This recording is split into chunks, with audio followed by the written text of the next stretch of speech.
we can pay for, Medicare for everyone, and tell me how brilliantly they thumped this $21 trillion down. That was pretty brilliant. So basically, they got her to confess that she had made a mistake, and so that affirms, quote unquote, this is a bug. Here's what you got, because it's very hard to She admitted with Anderson Cooper. Who consequently spent a couple of summers at the CIA as an intern. She didn't say that 21 trillion was a mistake. She said that she had made a mistake, but she didn't say which part of the tweet was a mistake. It was the second part of the tweet that was a mistake. The 21 trillion was accurate. But it was very clever the way they did it. But here's the reality. You say the CIA put a team of people in the media and thumped this story. I'm assuming it was the CIA. I don't know that, but usually there would be a private media team. It could be a consulting firm. It could be a media firm. It could be a law firm. But normally you have a team that's in charge of handling the modified hangout on this thing, or the pushback, or the disinformation on that. So whoever the project manager was, I think did a really brilliant job. What is important to understand about what they did is this is a Main Street versus Wall Street situation. You have all of Washington and Wall Street very dependent on the subsidy that rolls out from all these financial shenanigans. And as I said, I think they're authorizing private armies with secret money. So now you have, in addition to Washington and Wall Street, a growing amount of private mercenary firms, which is scary. And the reality is they're making a lot of money, Greg. As I said, it's what's driving global inequality. And everyone is dependent on this money to keep the game going, whether it's CNN, whether it's the big defense contractors, whether it's the big telecoms. All these guys are addicted to dirty money. This is dirty money, and they're addicted to it. They're trying to legalize it, but they're addicted, and so they're going to do anything. It's like an addict who's got to get his fix. They're all on board to get that fix. And the 21 trillion is. The 21 trillion is the heroin. The dirty money is the addiction. Right. But putting. Let's go back to what FASB 56 is.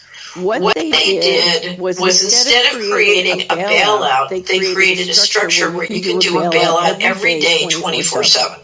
Wow. They created an open pipeline back door to the Treasury. One of the things they're going to say, they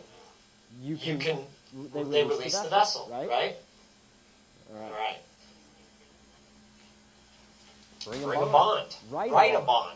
You can write a bond right there in the courtroom. Okay? It doesn't say anywhere that the bond has to be issued by a certain entity or anything else, especially admiralty. Okay? And that's where this document starts to become really powerful. This affidavit of individual surety.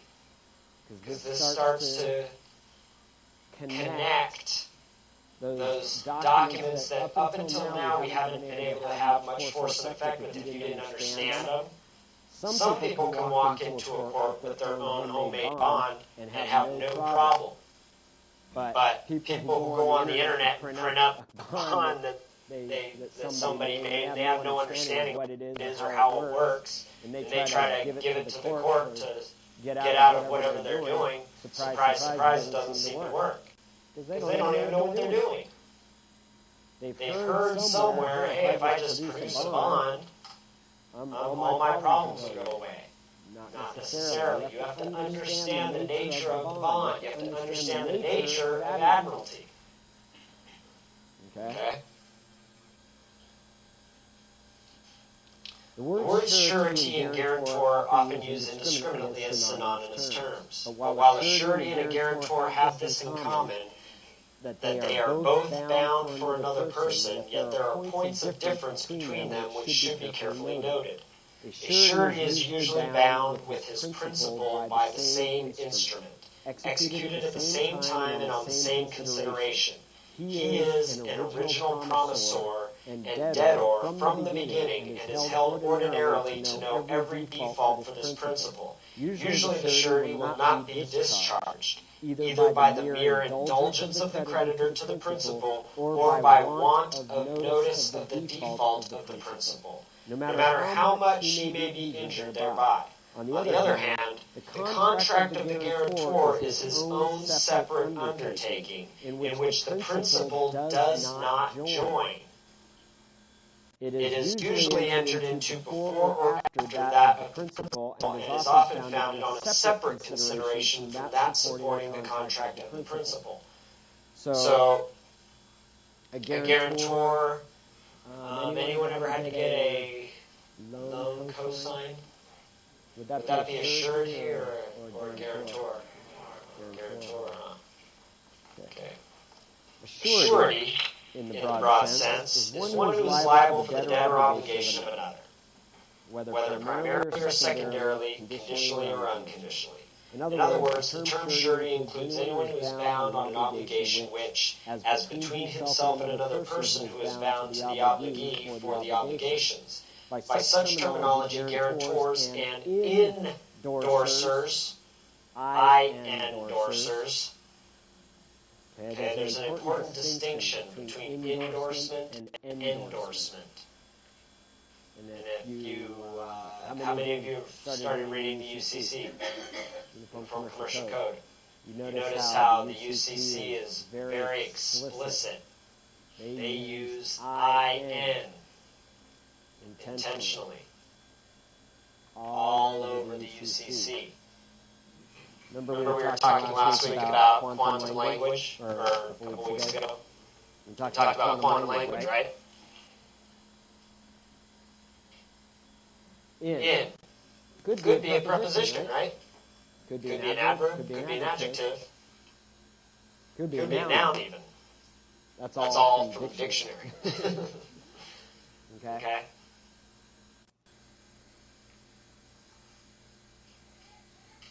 Who knows where this word comes from? Latin. Dorsal. Back. In. Latin. For into. Upon. So into the back. Onto the back. Okay?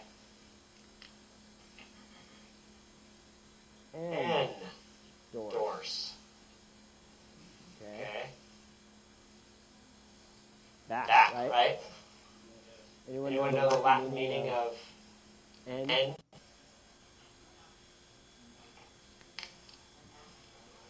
Behold. It's an observation. Authority. No authority. Authority with IN. No authority with EN. See, Tiger Woods, he endorses Nike. Mm-hmm. No liability, exactly.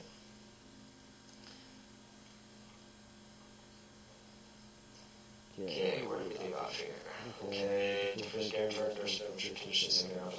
the word surety is in the majority of American decisions used in the narrower sense to indicate a primary obligation to pay another's debt, to distinguish it from the secondary obligation of a guarantor. This terminology has the advantage of indicating by the use of one word, surety, an obligation which is at once to pay another's debt, but which at the same time is not conditioned upon another's default. Okay, whereas the guarantor is only liable upon the principal's default. So I get a cosigner on my loan. The cosigner isn't liable until I default. Then liability moves to the guarantor. Whereas with a surety, you're always responsible, liable. Okay? Microphone. Who's got the microphones?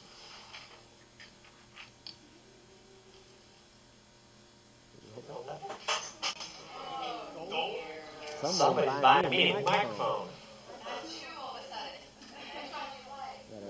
The one that works. They both work.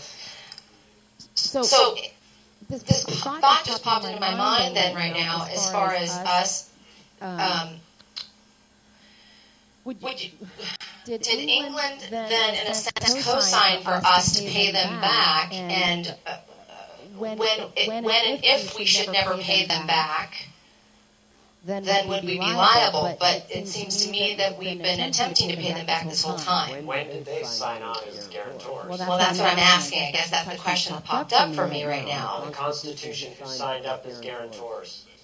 The states. Each state individually, though. Or and severally. Have you ever heard that term, jointly and severally? But each one has their own constitution, so which They time? signed on to the federal constitution as guarantors. So, in the event the federal government defaults on its debt, who's responsible? The states. Not the individuals. No, that's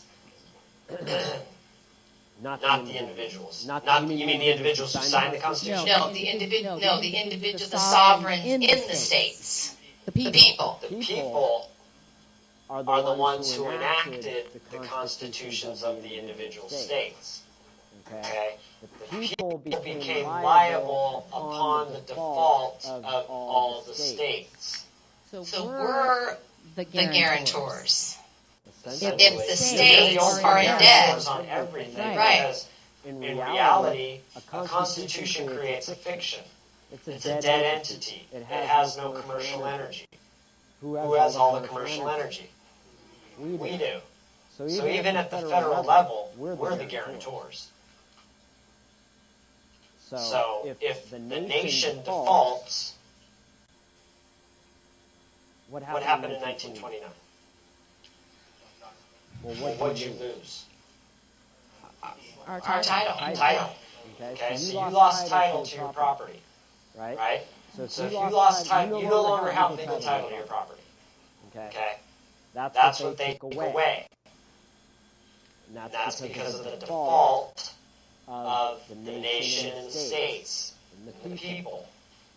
Okay, so you no longer have title. That's basically the difference between, you've heard the term sovereignty. Sovereignty, all that means is control of property. If you control the property, you're sovereign. If you don't control the property, you're not sovereign. So you lost your sovereignty in 1929. So there are some states, in my understanding, that have the ability to actually claim sovereignty should, Should they pay all their debts? Well, it's my understanding there's a few states that actually have they actually have their debt handled, at least. Nope. They may have claimed sovereignty, like the state of Hawaii. Right? Anyone ever heard of the Kingdom of Hawaii? The recently established Kingdom of Hawaii? Why are they still the state of Hawaii? The Kingdom of Hawaii is different than the state of Hawaii. Why is there still a state of Hawaii? They still have debt. And the people of Hawaii are the guarantors on that debt, or the sureties on that debt. So how does the kingdom get to operate? They pay the debts of the state. And then it controls the title of the state of Hawaii. The titles. Got it. And then there's a group of people who got together and said, we won't take this anymore. We're going to create some remedy here. And they said, okay, that's fine, pay your debt. Right. Just like in, remember the Civil War. What was the Civil War really about? North and South. Right. And the southern states said, yeah, no, we don't want to pay the debt. We're going to start our own nation. So they said, no, we're going to go to war over this. Because creditors came in. Okay. I've heard people talking about recently, like some of this information you're going to get exposed to, there's the potential for great damage if used improperly. A creditor wants to pay up all the debts, wants to be in control. Okay? There's people out there who have been exposed to this technology and have this technology in their hands, and they want to use this technology to get rid of the Federal Reserve. Anyone know what will happen if we get rid of the Federal Reserve? We'll lose our ability to discharge debt. We will be invaded. You know the last time we got rid of the central bank was? 1811. Okay? 1811, the charter for the central bank expired, and